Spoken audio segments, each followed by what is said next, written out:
안녕하세요. 맘띠입니다. 이제 2023학년도가 됐네요. 자, 예비 고2들 이제 올라갔을 때 여러분들이 어떻게 활동을 하셔야 되고, 그 다음에 고등학교 2학년 때 반드시 여러분들이 그 대학교 수시, 그 다음에 또 좋은 대학교를 가기 위해서 어떻게 생활 기록부를 만들어 나가야 되는지 그 점에 대해서 말씀드릴까 해서 이렇게 방송으로 찾아뵙게 되었습니다. 자, 먼저 고2 때도 당연히 여러분들 내신에 오르는 게 굉장히 중요합니다. 그 이유가 무엇이냐면, 제가 이제 평균적으로 봤을 때, 이제 그렇지 않은 학생들도 있는데, 평균적입니다, 평균적으로. 자, 고2 때가 내신이 종류 고1 때 떨어지는, 고1 때보다 떨어지는 경우가 굉장히 좀 많이 봤어요. 그 이유가 이제 첫 번째로가 이제 고2 때 올라왔을 때 더 내용이 어렵다 보니까 학업 역량을 따라가는 게 좀 힘들다 보니까 내신에 떨어지는 학생들도 있었고, 반면에 비교과가 너무 어렵다 보니까 수행평가가 너무 빡세다 보니까 그냥 수행평가 준비하다 보니까 내신 준비 못해서 내신에 떨어진 학생도 있었고, 나 그냥 정시 준비할래 그래서 정시에 올인해 버릴까라고 하면서 수시 포기하면서 내신을 버리는 학생들, 그런 학생들도 있습니다. 하지만 여러분들 절대로 이런 짓은 안 됩니다. 그렇기 때문에 오늘 방송을 통해서 여러분들이 미리 계획을 하실 필요가 있기 때문에 이렇게 방송으로 찾아뵙게 되었습니다. 자, 먼저 여러분들이 1학년 때 생활기록부를 다 분석을 하셨잖아요. 생활기록부를 분석할 때 뭘 분석하셨죠? 여러분 그 1학년 생활기록부에서 가장 여러분들 내신에 좋았던 과목, 그 다음에 가장 뛰어난 비교과 활동과 수행평가, 그 다음 그 뛰어난 비교과 활동 과세특 그 훌륭한 기록들, 그런 점들 여러분들 잘 출연할 필요가 있다라고 그랬어요. 왜요? 바로 그 점을 끌고 와서 고등학교 2학년 때 구체화시킬 필요가 있기 때문에 그렇습니다. 자, 그러면 자 보세요. 자, 1학년 때 우수함을 보인 내신과 그다음 그 내신과 관련된 활동을 이제 우리가 2학년 때 구체적으로 계획하실 필요가 있습니다. 그 이유가 무엇일까요? 3학년 때 심화시킬 필요가 있기 때문에 그렇습니다. 한번 생각 한번 해보세요. 이 보고서라는 것도 하나 꽃과 같아요. 뭐 씨를 뿌리고 싹이 나고 꽃이 나는 것처럼 이 심화라는 이 꽃은 한 번에 나오지가 않습니다. 그래서 고등학교 1학년 때 제가 경험의 다양성에 씨를 뿌리는 거고, 2학년 때는 구체적으로 다듬는 줄기가 나오는 그런 과정을 고2 때 만들어줄 필요가 있습니다. 그렇기 때문에 1학년 때는 다양한 진로 탐색을 하면서 여러분의 역량을 발견했다면 2학년 때는 바로 굳히기 작전에 들어가실 필요가 있어요. 1학년 생활기록부를 분석하고 여러분의 본인의 취약한 과목을 올리기 위해서 계획하실 필요가 있고, 그 다음에 비교과 활동을 계획하실 필요가 있습니다. 특히 동아리 활동에서 여러분의 진로를 위해 구체적으로 어떤 활동을 할 것인지 계획하실 필요가 있어요. 그 이유가 말 그대로 뭐냐면, 저는 될 수 있으면 동아리 활동에 꾸준히 유기적으로 하나로 연결되기를 바라거든요.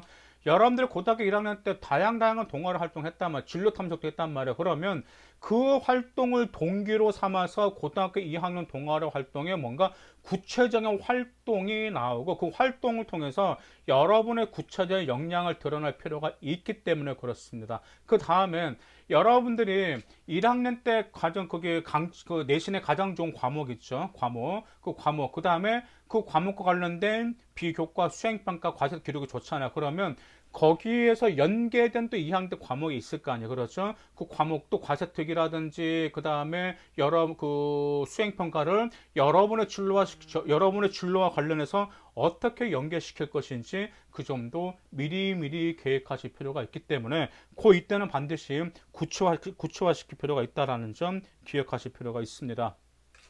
자, 그 다음에 이제 고2 때는 당연히 이제 무엇이 있을까요? 네, 모의고사가 있습니다. 그래서 이제 고1 때까지는 굳이 뭐 모의고사를 준비하실 필요가 없어요. 뭐 고1 때 보통 차이가 모의고사를 봤는데 뭐 1등급 나왔다, 2등급 나왔다, 솔직히 의미가 전혀 없습니다.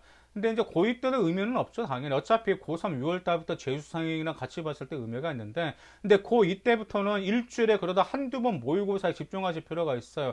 그 이유가 말 그대로 뭐냐면, 어차피 수시라든지 정시라든지 시험살 틀리기 때문에 어느 정도 모의고사 유형에 여러분들 익숙해질 필요가 있고요. 그 다음에 여러분들 입시에 지원하실 때 이제 6학종은 완전히 끝났습니다. 6학종은 6강털로 이어질 수가 있기 때문에 6학종이 아닌 소신에서도 그다음 교과 전형을 지원하실 필요가 있어요. 그 전략을 취해야 되기 때문에 교과에서 항상 있는 게 바로 무엇이 있는 거죠? 수능 최저가 걸려 있습니다. 그래서 수능 최저를 위해서 고2 때부터 미리미리 이제 준비하실 필요가 있어요.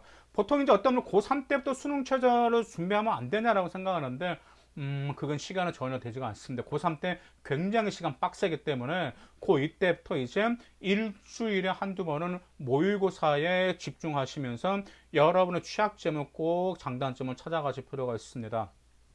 자, 이제 새학기가 시작해서 3월 달에 되면 당연히 3월과 4월에는 여러분들 내신이 올라실 필요가 있겠죠. 그리고 5월 달에는 수행평가, 그 다음에 그 수행평가 속에서 여러분의 진로와 관련된 독서 심화는 반드시 필요하기 때문에 그 점 5월 달에 빨리 끝내시길 바라겠습니다. 왜 그럴까요? 6월, 7월 있는 기말고사 여러분들이 역전의 기회를 잡으셔야 되기 때문에 그렇습니다. 그래서 항상 기말고사가 여러분들 중간고사보다 내신이 떨어지는 경우가 있기 때문에 그 점을 만회하기 위해서 수행평가를 빨리 끝내는 시간을 확보하실 필요가 있습니다. 근데 여러분들 가장 어려워하는 게 정말 수행평가, 특히 과세특과 관련된 주제 보고서가 굉장히 어려운 건데 그 점들을 에듀맘띵에서 계속해서 고수들의 교육 정보에 주제를 업로드하고 있기 때문에 네, 거기서 보시면 충분히 여러분들 응용하시면 됩니다. 그 중에서도 나는 이 점 가지고 응용하면 되겠고 응용하실 수가 있기 때문에 얼마든지 응용해서 활용하시길 바라겠습니다. 자, 그럼 8월에 이제 무엇을 하셔야 될까요? 자, 1학년 때 여러분들 8월에 제가 진로 보고서 꼭 작성하시라고 했었죠. 마찬가지입니다. 고2 때도 진로 심화 보고서를 작성하실 필요가 있어요. 이 진로 심화 보고서는 일반적으로 진로 활동란에 들어가고 있어요. 근데 이 정도 높아지면서 다시 한번 말씀드리지만 이제 진로 그 보고서 자체를 어떤 학교는 안 받아주는 학교도 있기 때문에 먼저 담임선생님 여쭤보세요. 제가 고1 때, 고1 때 이런 보고서를 작성했는데, 고1 때 이 보고서를 심화시켜서 이런 주제로 보고서를 작성하고 싶은데 작성해도 될까요? 라고 먼저 담임 선생님에게 양해를 구하시길 바라겠습니다. 그러면은 작성해와 그러면 그때 작성하시면 됩니다. 근데 만약에 작성하지만 안 받아줘 그러면 그건 어떻게 해야 될까? 포기하실 필요는 없습니다. 어차피 그와 관련된 주제를 엮어서 과세특에 들어갈 수행평가나 보고서를 얼마든지 작업은 진행 가능하기 때문에 그렇습니다. 그래서 이 점도 근데 자, 2학년 때 진로심화 보고서는 한 가지 여러분들 명심하실 필요가 있어요. 당연히 고등학교 1학년 때 작업한 진로 보고서와 연계시킬 필요가 있어요. 무슨 말씀인지 이해가시죠? 왜냐하면 진로심화 보고서는 말 그대로 보고서는 고1, 고2, 고3 모든 게 하나의 주제로 연계가 돼야 된단 말이에요. 각기 틀리면 안 된단 말이에요. 그렇죠? 그렇기 때문에 고등학교 1학년 때 주제를 가지고 고2 때 심화시킬 필요, 구체적으로 다듬을 필요가 있다라는 점 꼭 기억하실 필요가 있습니다. 자, 그러면 2학년, 이제 여름방학 때, 자, 1학기 내신 결과가 나오겠죠? 그때 이제 여러분들에게 이제 본인에 맞는 입시 전형을 대략 좀 결정하실 필요가 있습니다. 나는 이제 대략 내신 이 정도니까 뭐 학종 몇 개, 뭐 교과 몇 개, 뭐 논술도 노려볼 수도 있고, 이제 입시 전형을 이제 서서히 준비하실 필요가 있습니다. 이처럼 이제 2학기가 시작되면 여러분들 이제 내신이 오려나고 특히 10월이 바로 독이 되는 달이 될 수 있습니다. 10월. 왜 10월이 독이 될 수 있을까요? 첫 번째로 9월에 중간고사가 끝나고 나서요. 10월 달에 여러분들 수행평가 산더미처럼 나온단 말이에요. 그다음 뭐가 나오는 거죠? 이제 뭐 보고서 작업도 나오는 건데 거기에 또 뭐 추석이나 명절도 있고 그 다음에 교내 축제도 있고 아무튼 10월 달에 너무 행사가 많아요. 행사가 많다 보니까 여러분들 결국에 11월, 12월 달에는 기말고사여서 시험 준비할 시간이 없어요. 그래서 일반적으로 2학기 기말고사가 내신은 많이 떨어진 편이에요. 그래서 어떤 학생 같은 경우는 계속 1등급 쭉 유지하다가 꼭 2학기 기말고사에서 한 등급 떨어진 학생들이 꼭 있습니다.